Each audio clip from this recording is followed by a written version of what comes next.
After bouncing back from a rough week, CJ Stroud delivers with a sneaky good game for the Houston Texans. We take a look at how good CJ played Sunday and more on today's show.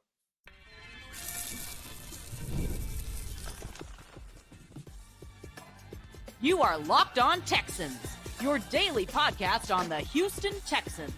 Part of the Locked On Podcast Network, your team every day. What's going on, Texans fans? I'm credential media member and Texans football analyst John Some Sports Guy Hickman, alongside Texans credential media member and the man with the big hat and the even bigger smile, Brian Big Sars Bearfield. Thank you for making us your first listen of the day and being an everydayer of the show, which is a part of the Locked On Podcast Network family, your team every day. Today, we're talking about how impressive was the game Sunday for CJ Stroud. He continues to find ways to impact the game. Will Anderson's impact, and is he right now the defensive player of the year? Does he have a strong case to win that? And also we look at how could we see, or will we see a shakeup in the offensive line? Makes sense. We'll talk about that for today's show. Today's episode is brought to you by PrizePicks. Go to PrizePicks.com right now /LockedOnNFL. Use code in all lowercase Locked On NFL to win $50 instantly when you play. Big Sarge, what's going on, man? We're talking Texans, right? And Sunday's game for the Houston Texans, only one passing touchdown, rushing touchdown for Joe Mixon. But I thought that CJ Stroud had a very impressive game. All things considered, pressure in his face. Now down his top two receivers. As we know, Stephon Diggs left the game halfway through. No Nico Collins. So that forced him to play with guys that he may have not necessarily had a lot of chemistry with in season to this point. Look at Xavier Hutchinson, who, on the lowest of keys, Hutch made some big catches for the Houston Texans this year. But also just seeing John Mechie get involved a little bit more in the offensive line issues, as we talked about, as we continue to talk about, as we will continue to talk about in today's show. How impressive was it for you to see CJ Stroud go out there and deliver and in a game that I think was sneaky good for the Houston Texans? It was a very, very big game for CJ Stroud. And what I mean by big is not just for numbers wise, but for himself. Yeah. For him to be able to bounce back. I mean, 86 passing yards in the previous game against the Green Bay Packers was, one of those lows. This is not something that CJ is gonna talk about, but he is one of those people that will say that I should have performed better, I should have done more. And no matter what the circumstances was, he knows that if he'd have made a couple of more plays in that Green Bay Packers game, they could have won that game. And it wasn't all just on him. And of course, we know that it's a team game, but CJ is the quarterback and he takes it upon himself. He takes a lot of blame up on himself. And after that Green Bay Packers game, like that's the first time I've seen CJ hurt like that in a very long time. The last time his demeanor was that way was after they lost in the divisional round against the Baltimore Ravens. And so CJ takes losses personal, but some he takes more personal than others, especially when he doesn't think that he performs the way that he did. So it was an intestinal fortitude check for CJ Stroud to be able to bounce back against the Indianapolis Colts, a game that they definitely needed to separate themselves, get themselves a little bit more cushion in the AFC South. We know that the Indianapolis Colts were one of those teams that was starting to make a small little push. And if the Colts would have won that game, then now things are getting interesting because both of those teams would have been 5-3. They would have split the series. And so CJ had to step on that field and wanted to make sure that things got done the right way. And John, for as much as everybody's talking about, and rightfully so, about how great Lamar Jackson is playing, how great Lamar Jackson for the Baltimore Ravens, Jared Goff for the Detroit Lions is playing. And I mean, we've seen Jaden Daniels up in Washington, and you can even give Matthew Stafford with the way Matthew Stafford from the Los Angeles Rams with the way that he, what he did to the Minnesota Vikings and that Brian Flores led defense. I'm not saying CJ has a case for MVP, but what CJ is doing and the numbers that he's putting up, is really impressive. But John, I'm going to tell you one of the things that really stood out to me, and it has stood out to me when it comes to CJ this entire season, is the way that he performs on third downs. Yeah. Third downs, those are the downs when you get in there, and he's been in third and long in a lot of situations. He's been able to keep the, to keep the ball, keep the chains moving. And so on Sunday against the Indianapolis Colts, he was 5 of 8 on third downs. He was 2 for 2 for over 10 plus yards to go. So you keep the ball moving, you keep the defense on the sideline, especially with the way that they've been playing. You know that you need to get them all the rest that you can, and the offense has to do their part. But not only has he been good, was he good on third downs on Sunday. With 2.5 seconds or left to pass, he was 6 of 10 for 38 yards. 2.51 seconds or more, he was 19 of 27 for 207 yards and one touchdown. And on that one touchdown play, John, against the on that one touchdown play after Jalen Petrie had made that huge interception before the end of the half. If you go back and you look at that play, every receiver was covered. Yeah. Every receiver was covered. That was a dime by CJ. Yeah, when CJ moved around and stepped up into the pocket and dropped that pass right into Tank Dell, every quarterback can't do that. And that's not an easy throw, especially when the pocket has started to collapse on him. So CJ, man, I love the bounce back game that he had. Especially to a smaller receiver.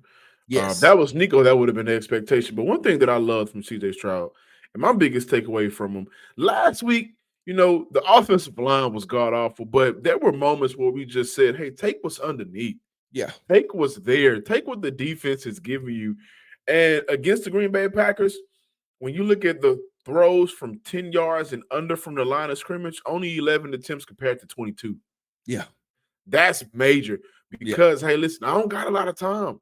I don't have a lot of time. I don't have Nico Collins to bail me out downfield. And when I say bail me out, I don't necessarily mean like he's making the play for me, because CJ can also make that play. But we also know down the field, Nico Collins can make that play. And CJ wants to make those big plays. I think that's been a part of his game that we haven't seen a lot this year.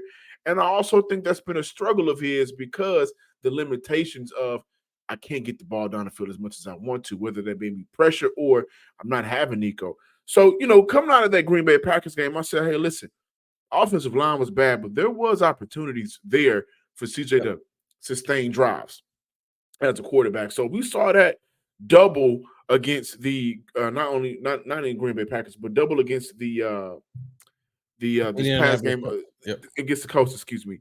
And I thought that's where we saw a lot of the sneaky growth from CJ Stroud. Yeah. And I look at that one drive where it ended in the Joe Mixon touchdown, and it was almost ruined because they wanted to run a reverse. But I'm just looking at CJ Stroud short 8 yards to Joe Mixon, short 7 yards to Stephon Diggs, short 3 yards to Stephon Diggs, and then you see the right end reverse from Stephon Diggs. But again, on 3rd and 11, to your point, 13 yards, CJ Stroud, right? CJ Stroud short to Joe Mixon for 11 yards, and then Joe Mixon, eventually runs it in for the touchdown. Not necessarily having to go far downfield to keep the drive alive, just taking what the defense gave them. And then again, that resulted in a sneaky good game for CJ. If CJ had more time on some of those throws, we may have seen some of those bigger passes. And that's a fact. We talked about him on Monday's show. But when you have a quarterback under duress as much as CJ Stroud has been, you're looking at, okay, how can I help out my offensive line? And eventually, how can I help out myself? I can't take these hits. And I think as the game went on with the offensive line shakeup and, the ups and downs of how they played, I thought he did a better job flowing throughout the game of just getting the ball out, giving what the defense gave him. Now on the opposite side, his draft mate from 2023, Will Anderson, had an amazing impact for the Houston Texans on the defensive side of the ball. So we got that and more on the Locked On Texans podcast when we get back. However, guys, Texans fans across the nation, it's time to get in on the action with FanDuel, America's #1 sportsbook. as we gear up for the Texans matchup against the struggling New York Jets this Thursday. Let's talk about some juicy props you don't want to miss out on. How about this? The Texans' first drive resulting in a touchdown. That's sitting at plus 340. If you're feeling good about CJ Stroud and the offense, getting going and getting off to a fast start, that could be easy money right there. Or let's just say you're a fan of some cross action, cross team action. If Joe Mixon scores the first touchdown of the game, you're looking at plus 430 odds. That's big time value for a single play, folks. And the best part, new customers can get $200 in bonus bets instantly when you place $5. Win or lose, you're still cashing in. So what are you waiting for? Visit FanDuel.com right now and get your bets in before Thursday's kickoff. Bet on the Texans, bet on the props, and make every snap matter. Also, Texans fans, this is a great opportunity to talk to you about Hillsdale College. They are continually hooking y'all up, man. My mom has gotten locked in on it. She signed up for over 40 free courses online right now. Here's a few of the courses that could be interesting to you guys. The Introduction to the Free Market Economics, The Great American Story, Land of Hope, for some people maybe, or The Rise and Fall of the Roman Republic. You're going to love it. Like I said, my mom got signed up. I got signed up, and you don't even have to necessarily take the quizzes. If you want to, you can. All of Hillsdale courses are self-paced, so there's no rush. You can start whenever, tune in wherever. Plus, you can go deeper with readings, quizzes, and discussions. Or like I said, you don't got to dive into all of that. You can really just sit back and enjoy the lectures, spark your brain a little bit, get it going. Get it going with Hillsdale. Right now, go to hillsdale.edu/locked on to enroll.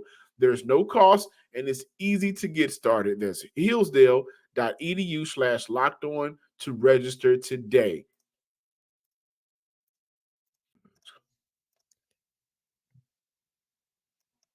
Welcome back in, Locked On Texans listeners and viewers. Hey, by the way, guys, if this is your first time watching the show, please subscribe, like, and comment to the Locked On Texans podcast right now on YouTube.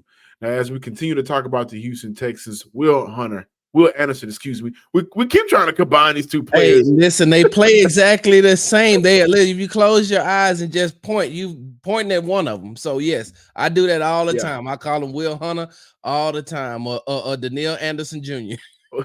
It's kind of like, I don't know if we got any Dragon Ball Z fans, but when they fuse, and for the Houston Texans, not necessarily when they fuse, but when you get Danielle Hunter and Will Anderson creating that pressure, man, that's a hard time for offensive lines because now you got guys on the inside cleaning everything else up. Yep. And it would have been 6 sacks if Foley Fatukasi maybe been 10 more pounds. I don't know if Anthony Richardson would have been able to throw an extra 10 pounds off of him before he got tired. But for Will Sunday, 8 total tackles, 1 sack, 7 hurries, 4 tackles for loss, 7 QB pressures, 5 defensive stops.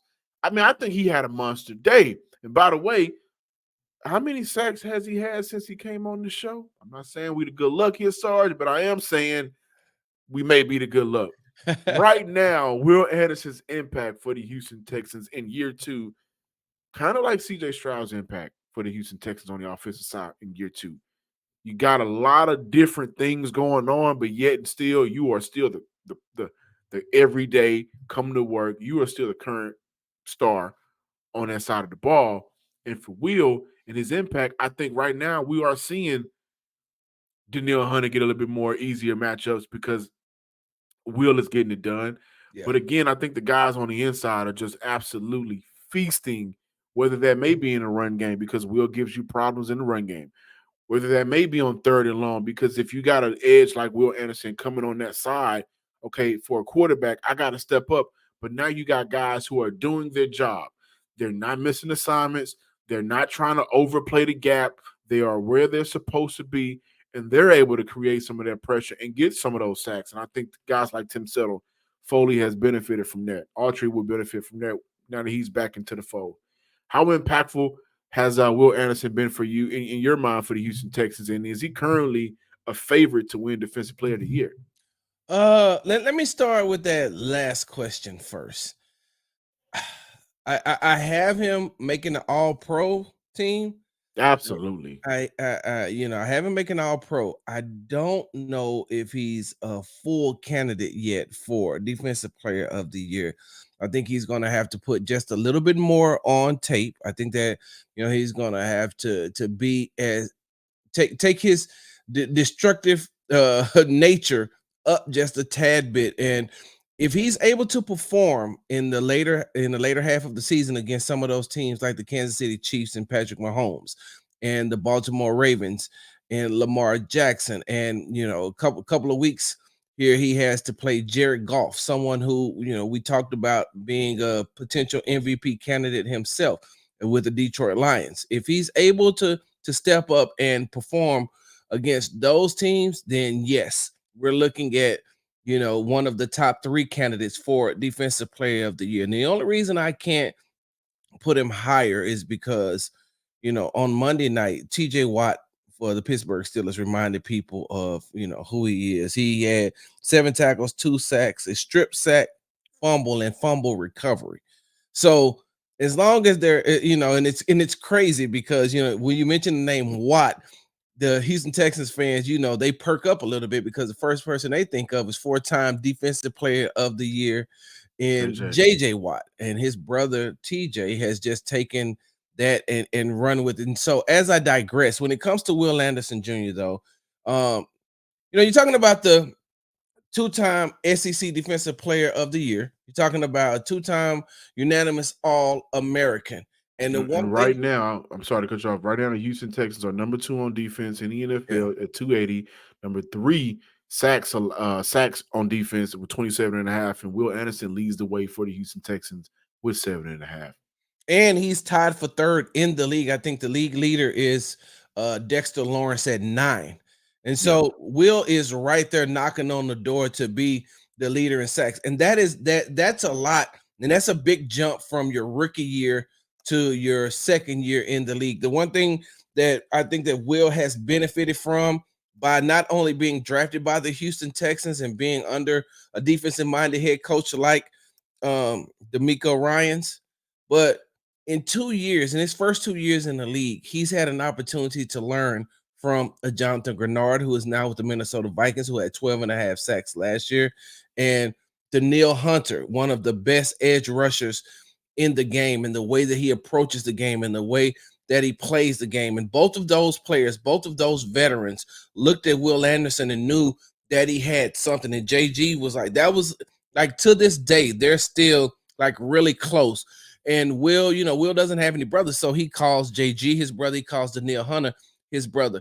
And so they're able to keep him grounded, able to be able to tell him what he needs to do. And it ain't, and with we talked about his defensive line coach, Rod Wright, who texts him in the morning, who talks to him all throughout the day.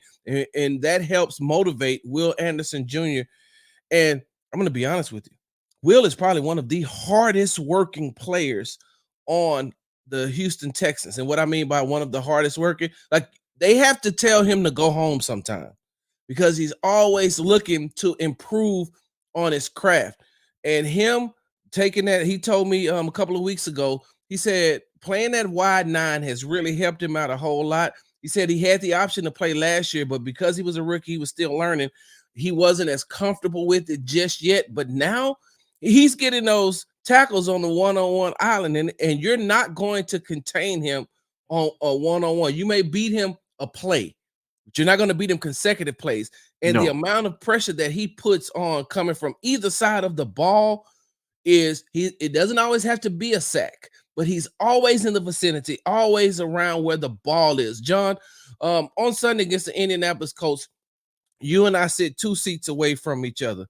You know how many times, I don't think you realize how many times you turned to me and said, "Hey, did you see what Will just did? Did you see what Will just did? You see Right. Will? Yeah, you see Will? Like, and John, he is not only plays made on the quarterback or towards the quarterback, he's moving down the line to get the running back on the opposite side of the field, or passes on the opposite side of the field. Will is wherever the ball is, and that's that swarm mentality that DeMeco Ryans is talking about. Man, I really wanted him to run that fumble recovery back to the house. and I saw a lot of people talk about, man, why is it so empty in the NRG? So the first like 5 minutes of the game, it did still look empty. But as the game went on, those seats filled up very fast. And I will say this, I think the Houston Texans fans were the 12th man for the Texans on Sunday because they got loud in there on those third and longs. They did a lot of good things from a fan base perspective that you want to see from a Houston Texans stadium. But man, if he would have ran that fumble recovery back to the house, I think, and we have a colleague named Christy. I think Christy would have had a problem with me on Sunday because that would have just sent everybody into a frenzy. But one thing we got to give a lot of credit to, we talk about giving CJ Stroud credit before we move on. Will Anderson's just getting better with his hands in the dirt. Yeah. As a pass rusher. And that was a criticism of mine when he came out of college. I said, hey, listen, he has all of the bull rush moves in the world, and physically he can beat you, but becoming a hand in the dirt, pure pass rusher is where he's going to need help at. And you mentioned Jonathan Grenard, I think he does have a lot to do with their growth as a player. He got better as the year went on last year, and then Daniil stepping into that role this year. So I look at Will Anderson as a player who has gotten better in the small things and is showing up. He only had 7.5 sacks last year. He has it now. And we are only in week 8 going into he had 7 9. sacks last year. 7 sacks last year, But now he's surpassed that. Yep. And you look at all of the small things that he's doing to just get better as a pass rusher. Now, as a pass rusher, you're going to be against offensive linemen for the Houston Texans. They have had a rough season to this point. Yeah.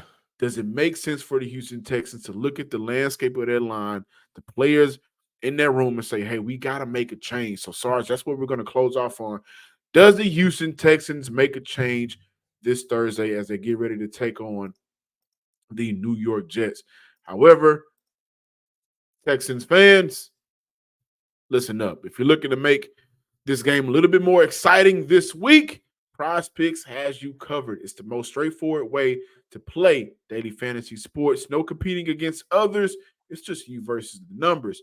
Here's a quick one to keep your eye on. CJ Stroud, more or less than 9.5 rushing yards. He's sneaky athletic, and he has a sneaky mobility to his game. So one scramble or two could be all you need. Or how about this? Tank Dell, more or less than 5.5 receptions. The Texans more than likely will be without Stephon Diggs, no Nico Collins, so he could be primed for a big breakout game, which is what I think a lot of Texan fans have been looking for. It's that easy, folks. Pick 2 to 6 players, predict more or less on their stat projections, and you can win up to 100 times your money. Sign up today and get $50 instantly when you play $5 with code LOCKEDONNFL. You don't even need to win to receive the $50 bonus. It's guaranteed. PrizePicks also offers weekly promotions that can lead to big payouts like Taco Tuesday. Each Tuesday, PrizePicks discounts select players' projections up to 25% to provide even more value for your lineup. PrizePicks, run your game. Welcome back in, Locked On Texans listeners and viewers. Thank you for sticking around as we continue to talk Texans. Big Sarge, listen, man, y'all see the big hat. If you don't see the big hat, if you're listening, he has a big hat on. He has a big smile on. It's early in the morning, but we got to talk about something that may make him sad a little bit. And that's the fact that in this offseason, we thought the Houston Texans offensive line was going to have a big year. To this point, that hasn't been the case. So I guess, the question around the Texans space right now in general is, come Thursday, will they roll out the same offensive line that they did against the Colts and against Minnesota and on and back and forth? Or is it time for the Houston Texans to make a shakeup and change? John, it's really funny because the offensive line unit as a whole has not played great this entire season, and they're one of those units that had now. Let me give you let me take you into the military mindset for just 1 second. And I'm just going to talk about the Army real quick. One of the sayings that we had in the Army is don't get on the radar. Don't get on first sergeant radar. What do you mean by don't get on first sergeant radar is don't first sergeant should the first sergeant should only know your name, or the commander should only know your name. First sergeant or commander should only know your name for things that you've done good. He should know your name and see you and call you high speed. And what high speed means, oh, you good, you good. But if you get on his radar because you keep messing up, you keep having to come to his office, you keep having to stand in front of him because you keep getting in trouble. Once you're on the radar, you're on the radar now. So every time first sergeant is out, he's looking to make sure you are doing something right. Or every time that they're in formation, he's always asking the other NCOICs, which is the non-commissioned officers in charge of the other officers, hey, how is such and such doing? He doing all right? All right, I'm gonna keep an eye on him. Or he might just pop up wherever you are. Wherever you working at, he may just pop up because you're on his radar. And now he's watching you because of things you've done bad. That's exactly what's happened to the Houston Texans offensive line as a whole. Great way to bring it back. Great way. Right. That's exactly what's happened to the Houston Texans offensive line when it comes to the media, when it comes to the fans, when it comes to the coaches. D'Amico has talked about it as well. The Houston Texans offensive line as a whole is on the radar. And now they're on the radar, there's multiple eyes on them. And I know that the eyes have been on Kenyon Green, but you also need to put them on the rest of the offensive line, because as a unit, we single one offensive, we single one lineman out, but they move as a unit, and they move as they move as one. And so, John, do I think that there needs to be a shakeup on the offensive line? I do, because you got to get the message across some way, somehow. You got to get the message across. I 100% agree with you. And I think the message right now is, because listen, last week, what did D'Amico Ryan say? We are evaluating everything. There are no moves that we are. He basically said there's no moves we're scared. We're scared to not make. And I think as a former player, I think he wanted to give his guys one more shot. And I think every player in that locker room, every player in this franchise is D'Amico Ryan's guys. And I really think he said, you know what? Let's see how you guys respond to last week. That was a talk all last week. We got to respond. We got to be better. Yeah. And for that offensive line as a unit, they didn't respond. Maybe individual players, maybe individual plays, but as a unit, they didn't respond.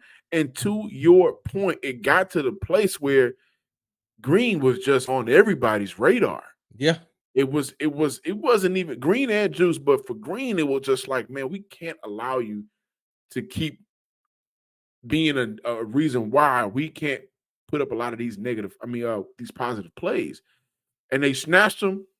Jared Patterson goes out there, who is now in concussion protocol, so he won't play Thursday. But you guys had an opportunity to talk to D'Amico Ryans Monday, and he said, hey, listen, Jared Patterson did a really nice job when he went out there, made some good plays. Unfortunately, he was out, and Kenyon Green was back in. There was no overthinking it. Kenyon got a lot of reps throughout the week, and he was the guy to go in. He had a lot of good reps as well. A lot of people want to focus on the bad. Everybody has bad reps, and we can focus on all of that, or we can look at the positives and that he really had some good plays. And I think he did have a couple of good plays. That block on the touchdown to Tank Dell was one of those plays where I said, hey, look at Kenyon Green. He had a good moment. However, we were looking on the sideline, and who do we see trying to warm up on their bike? That was Kendrick Green. Now, Houston has Kendrick Green at their disposal. They also have rookie Blake Fisher. He's a tackle. Do they give him reps throughout the week to maybe give him some looks at guard just in case maybe Kenyon Green can't go, or he's, messing up again, or just in case something happening if they go with Kendrick Green? I think that they look at all of their options to figure out how can we maximize the best that we have and give CJ Stroud the time that he needs and give Joe Mixon an easier route to run, because we are seeing Joe Mixon hit a little bit more and more in that backfield. He's just Joe Mixon. He can get it done. But I think for the Houston Texans, they do got to look at all options, and maybe shaking up that offensive line is one of those at the top of their priority list. Well, John, I'm going to ask you this, and I'm going to say this real quick. I mean, okay, because you focus totally on. I'm going to give you some pushback right now. Right now, John. RAT, right now. I'm going to give you some pushback. You focus solely and primarily on Kenyon Green being replaced, and you talked about just the left guard. I mean, hey, Scott Quessenberry is on the practice squad too. How come Juice can't be replaced? Well, You know what I'm saying? And to your point, to your analogy, while I think Juice Scruggs is on the radar, who's the bigger dot on the radar right now? so that's what I'm saying. The biggest dot on the radar is because the fans and the media has made him the biggest dot on the radar in Kenyon Green. But John, I'm going to take you back real quick one more time on the fumble play, right? On the toss play to Joe Mixon where they fumbled. They didn't have nothing to do with Kenyon. That had everything to do with Juice. That was all right? Juice. Yeah. You go back and you look at a lot of these plays, and you can see the offensive linemen. A lot of them are getting beat, but many people are just focusing on Kenyon Green because he has become the target now. Hey, look at what Kenyon doing. Look at what Kenyon doing. A lot of people are doing that. A lot of people in the media and the fans are doing that. But when you look at the totality of that offensive line and how they played, I mean, Kenyon Green had 7 quarterback pressures given up on Sunday. Laramie had 8. Nobody's talking about that. Titus had 5.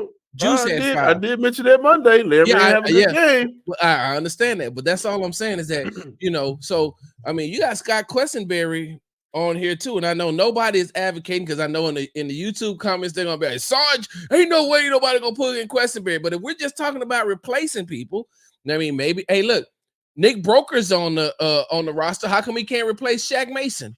Let's look at let's stop looking at the selfie and look at the panoramic view. That's all I'm saying is that if we're gonna start making some shakeups, Kenyon Green may be where you start, but it shouldn't be where you finish. Thank you guys for watching and listening to today's episode of the Locked On Texans podcast. Please subscribe, like, and comment to the Locked On Texans podcast on YouTube. And wherever you listen to your podcast, follow me on Twitter at John_Hickman12 and the Locked On Texans page at Locked On Texans. Big Sarge. You can follow me at Big Sarge Sports with the Z at the end on the app formerly known as Twitter. I said with Big Sarge Sports with the Z at the end. Yeah. Until next time, ladies and gentlemen, hard work.